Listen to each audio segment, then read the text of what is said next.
Radiovisión Online. Mucho más que radio. Muy buenas tardes, hermanos. El Señor les bendiga. Qué bueno es poder regresar para de esta manera compartir con ustedes la palabra del Señor.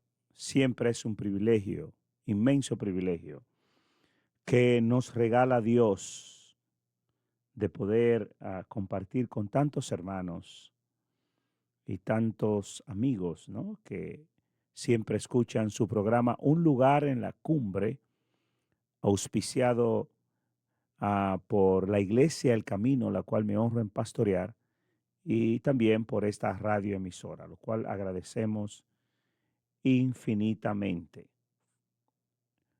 Oramos. Padre, gracias por la bendición que me regala de llegar hasta acá y compartir con tantos hermanos que a la distancia siempre nos escuchan.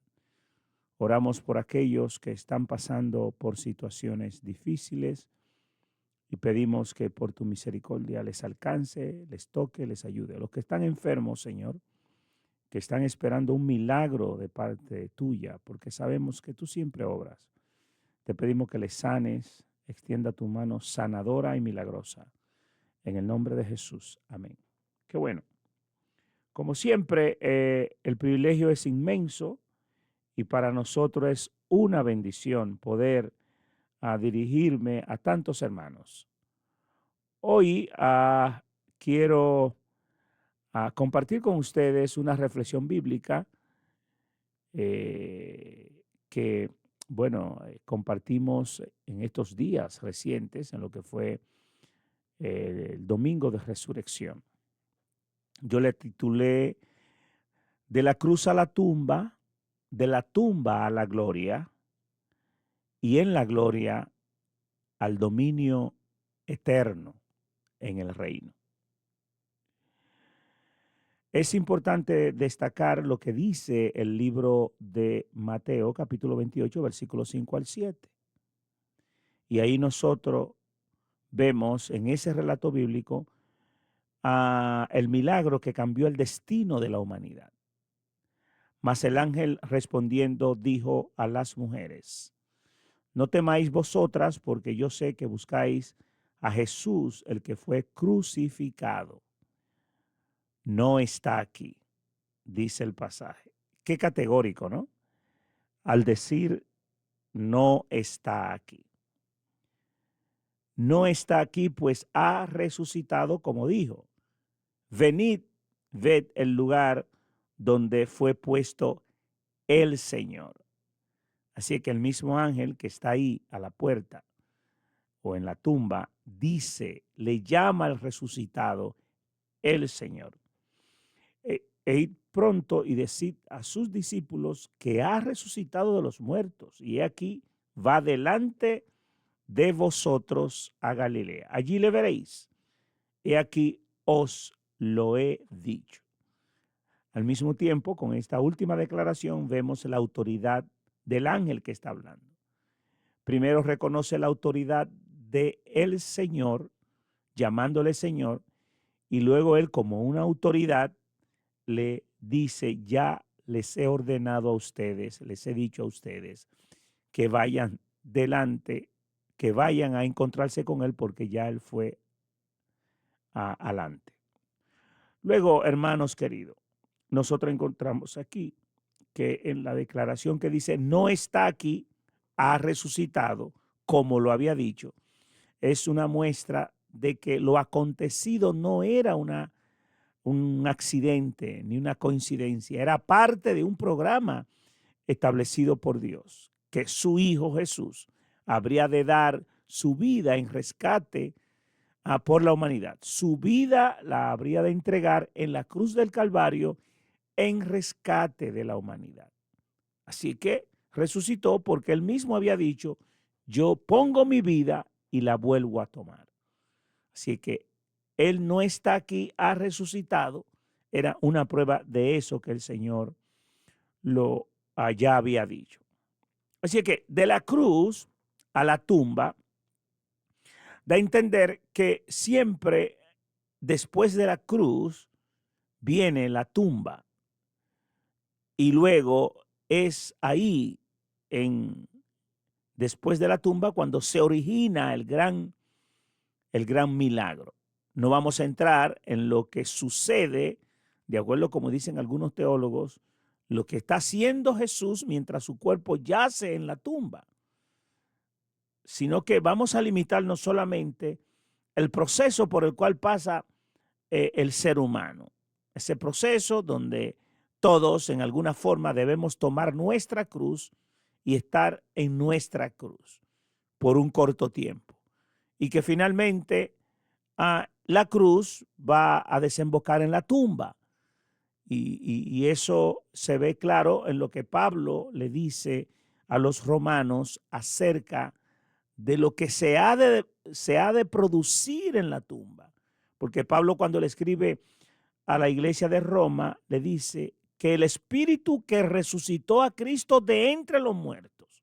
Quiere decir que una vez, por la razón que sea, una vez por las aflicciones que tenemos como seres humanos, nos vemos en la cruz, estamos cargando nuestra cruz, estamos atravesando hasta llegar a nuestro Gólgota con nuestra cruz, pues vamos a terminar muriendo, porque es que la cruz va a producir una muerte.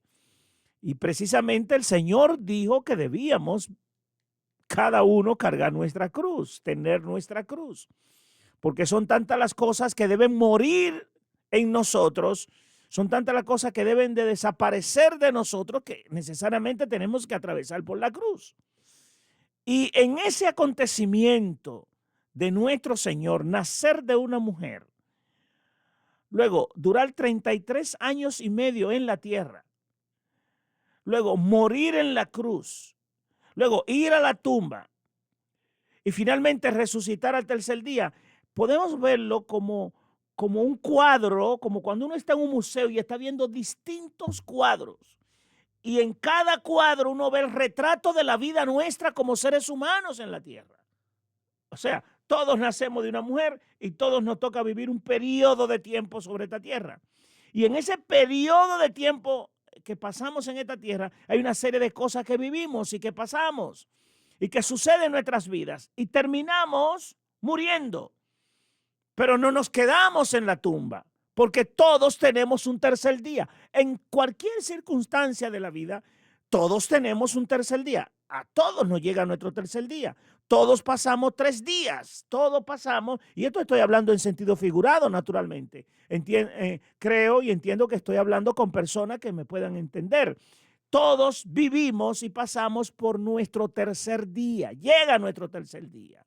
Pasamos nuestros 3 días y en el tercer día resucitamos, nos levantamos, nos levantará el Señor, nos saca el Señor de nuestros problemas, de nuestras luchas. El Señor nos saca de nuestras calamidades. Todos atravesamos.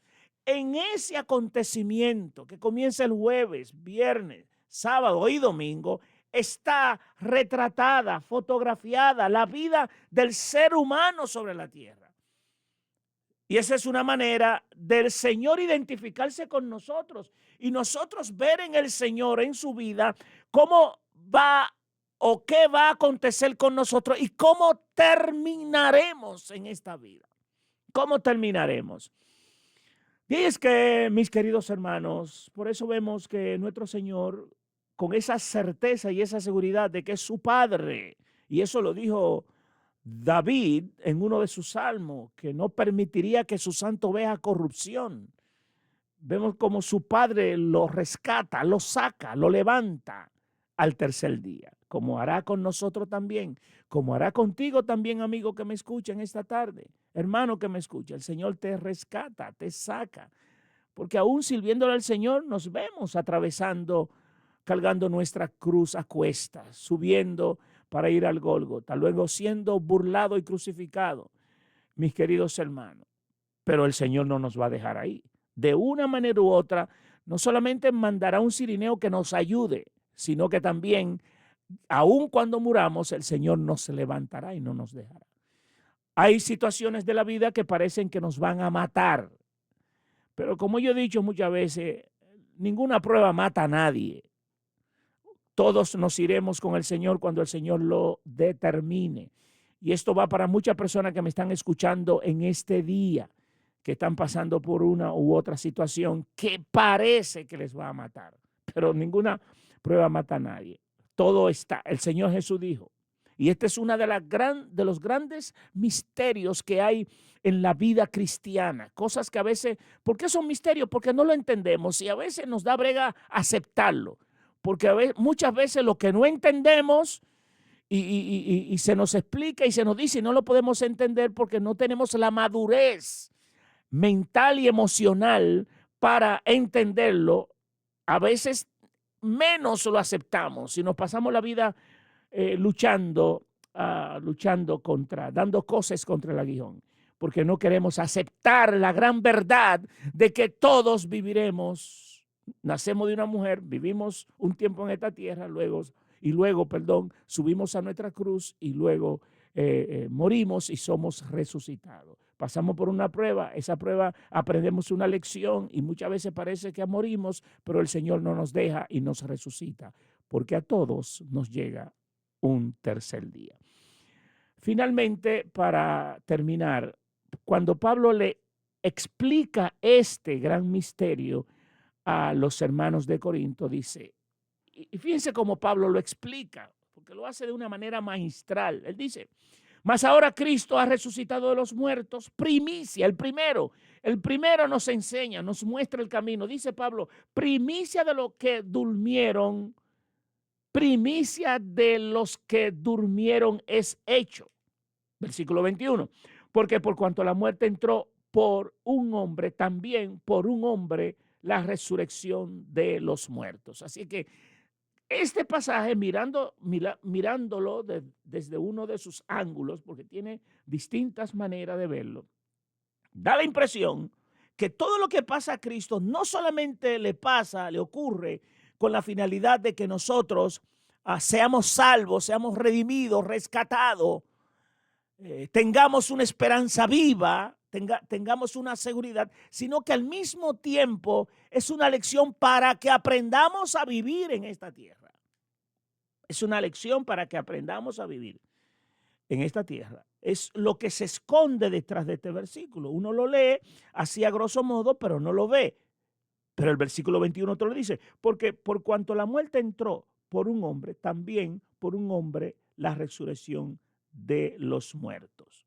Este pasaje lo unimos al 20 que dice, mas ahora Cristo ha resucitado de entre los muertos. Es el primero para que los que vienen detrás sepan cómo es que se vive y qué es lo que se pasa. Que muchas veces nosotros queremos evitar pasar alguna cosa y nos olvidamos que el Señor, siendo Dios, Señor de señores, Dios de dioses, Él lo pasó para enseñarnos cómo es, cuál es el proceso. Así que no debe sorprendernos cuando nos vemos en situaciones, porque nuestro Señor nos enseñó que es el proceso por esta tierra.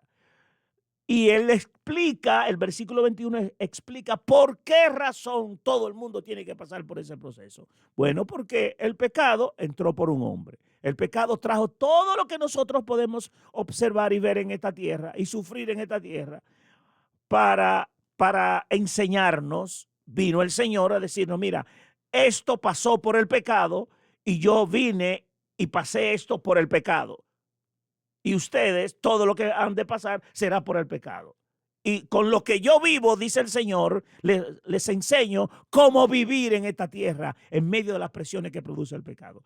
Ya para finalizar, el versículo 22 dice, porque así como en Adán todos mueren, también en Cristo todos serán vivificados.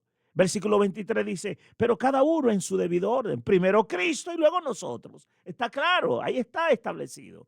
Primero en su debido orden. A veces queremos ser o queremos que nos pase mejor que como le pasó a Cristo. Y nunca será así. Primero Él le pasó y nosotros, como no somos mejores que Él, pasaremos también. Luego, hermanos, pero cada uno en su debido orden. Cristo las primicias. Luego los que son de Cristo en su venida. Luego al fin, cuando termine todo, entregue el reino a Dios y Padre, cuando haya suprimido todo dominio, toda autoridad y potencia. Por eso que mi reflexión en esta tarde es de la cruz a la tumba, de la tumba a la gloria, y en la gloria el dominio eterno, el dominio en el reino. En esta ocasión continuamos con dos tópicos. El primero es el que habíamos iniciado la última vez antes de Semana Santa, la última vez que hablamos acerca de los hijos de Constantino. A la muerte de Constantino, sus dos hijos tomaron el control del imperio. Ya él los había preparado para esto. Ahora, es importante destacar que el imperio en manos de los hijos de Constantino se dividió, ya estaba fragmentado. Como ustedes sabrán, el imperio era vasto.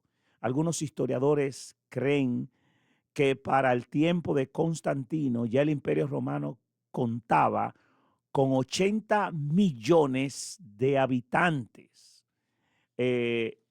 diseminados en 3 continentes. Primero en el continente asiático, en el continente africano y en el continente europeo. En esos 3 continentes, para el tiempo de Constantino, dicen algunos historiadores que contaba con unos 80 millones de habitantes. Casi la cuarta parte de los habitantes de esos 3 continentes ya habían sido evangelizados, cristianizados. Incluso muchos de ellos, casi esa cuarta parte, ya eran cristianos. Eso significa que las persecuciones que se iniciaron casi desde el primer siglo no detuvo la iglesia. Todo lo contrario, la iglesia se hizo más fuerte. Ahora, Constantino, naturalmente, hay que admitir que le hizo en algunos aspectos cierto bien a la iglesia, porque trajo cierta tranquilidad al clero y eso le permitió a la iglesia seguir expandiendo el evangelio. Como siempre digo, algunos predicadores modernos dicen que la libertad que Constantino trajo a la iglesia hasta cierto punto fue como especie de una trampa, porque en sus primeros 300 años o 3 siglos, la iglesia avanzó más que después de lo que fue la paz del cristianismo. ¿Por qué razón? Porque al entrar Constantino, tomar dominio de todo el imperio y permitirle a la iglesia esa tolerancia, permitir a la iglesia predicar y el mismo Constantino identificarse como cristiano, se convirtió en una trampa por la sencilla razón de que los cristianos dejaron, dicen algunos historiadores, otros no.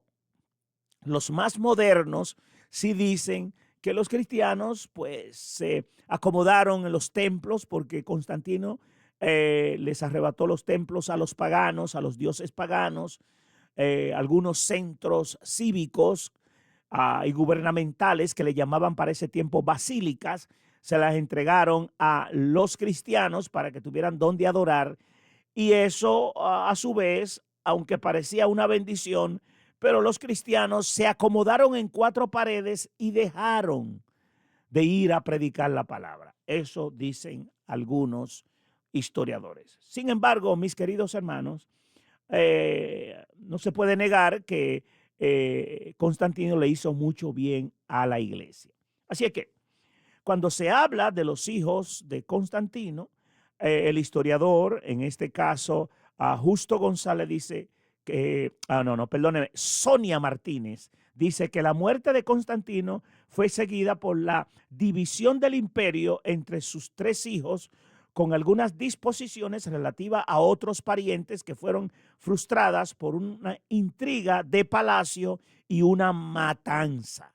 De eso se trataba, y así discurría la vida en palacio. Mucha traición, mucho envenenamiento, mucha usurpación. Luego dice que Constantino II, el mayor, recibía Bretaña, Galia y España. Eso es en el occidente. Constancio en el Asia Menor, Siria, Egipto, mientras que la porción intermedia le correspondió al menor Constante. Constantino II murió en el 340, de modo que el imperio pronto quedó dividido entre Constante en Occidente y Constancio en el Oriente.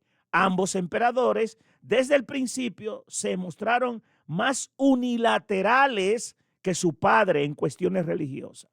Ahora bien, quiero que sepan, mis queridos hermanos, la segunda parte, el segundo tópico que quiero dejar con ustedes antes de que se me acabe el tiempo, es la caída del Imperio Romano. La mayoría de los historiadores están de acuerdo que la caída del Imperio Romano ocurrió en el 476 después de Cristo. Otros historiadores dicen que el Imperio Romano nunca cayó, porque el que se mantuvo en pies con un líder a la cabeza estaba en Constantinopla, lo que conocemos como Turquía, y que desde ahí dirigía todo lo que era el Imperio Romano. Pero otros líderes e historiadores dicen que sí, que el Imperio Romano cayó en el 476. Voy a compartir con ustedes algunos aspectos que produjeron la caída del Imperio Romano. Como dice alguien, el que no conoce la historia está condenado a repetir los mismos errores. La historia no solamente nos ayuda a conocer el pasado, sino que también nos ubica, nos enseña, nos ayuda a entender dónde estamos y qué será de nuestro futuro. Lo primero es que el Imperio Romano cae porque se dedicó a reclutar mercenarios de otros países, de otros pueblos, bárbaros, personas de los campos, que eran salteadores, ladrones. Y el Imperio Romano, pues, con tantas guerras, cada vez que terminaba una campaña bélica en alguno de los países, sea del África o en el Asia, pues todos esos soldados que regresaban vivos se convertían en personas retiradas.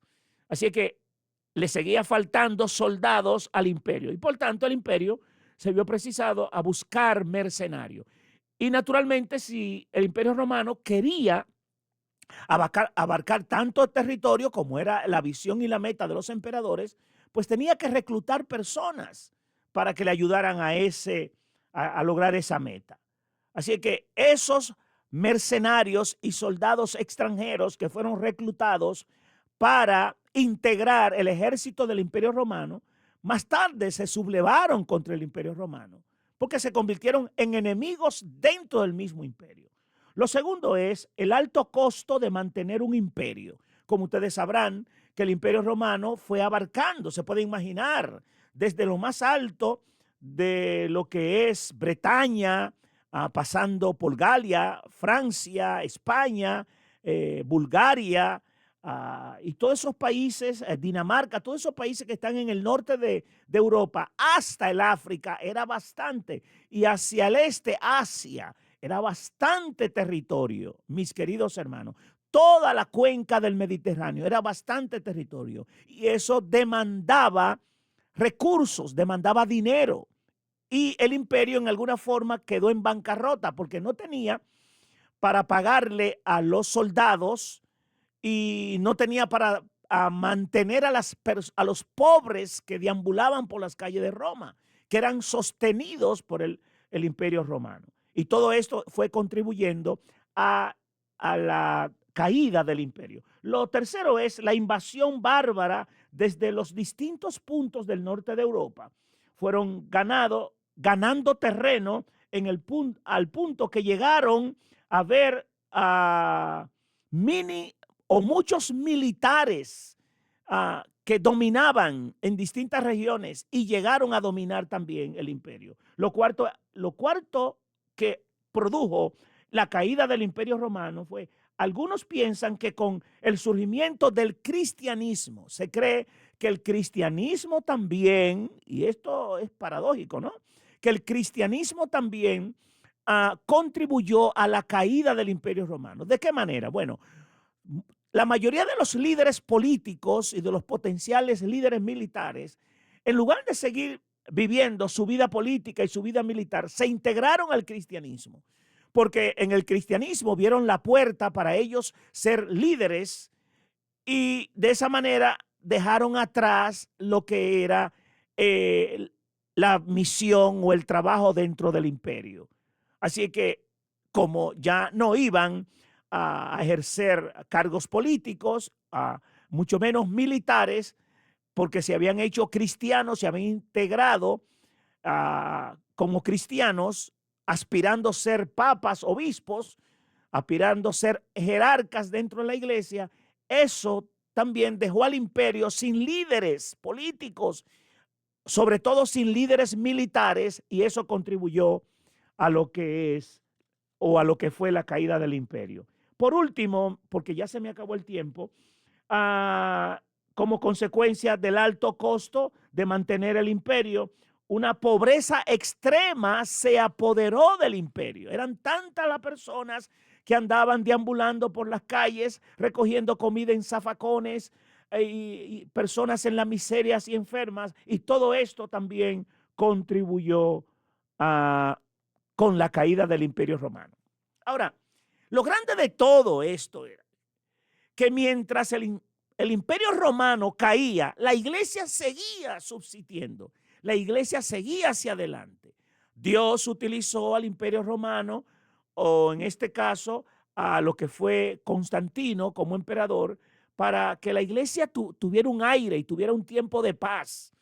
Ahora bien, cuando llega la crisis que produce o las crisis que producen la caída del imperio, ya la iglesia estaba fortalecida. La caída del imperio no afectó a la iglesia. La iglesia siguió, como ustedes sabrán, la iglesia de Jesucristo, nada la afecta. Ella puede sufrir por un momento, pero ella se levanta de entre su propia ceniza, si es posible, porque Cristo dijo que ni la puerta del infierno prevalecería contra la iglesia de Jesucristo. Cayó el imperio romano, hasta el día de hoy no existe imperio romano, pero la iglesia sigue de viento en popa. El Señor le bendiga rica y abundantemente. Les habló su pastor y amigo Juan Castillo de la iglesia El Camino. Esto es una mirada a la historia de la iglesia, una mirada a la historia del cristianismo. Dios le bendiga. Este video llega a ustedes como una cortesía de Radiovisión Cristiana Internacional y el pasado programa. Si le interesa saber más información de la pasada administración, visite la descripción al final del video. Y no se olvide suscribirse, darle me gusta y compartir.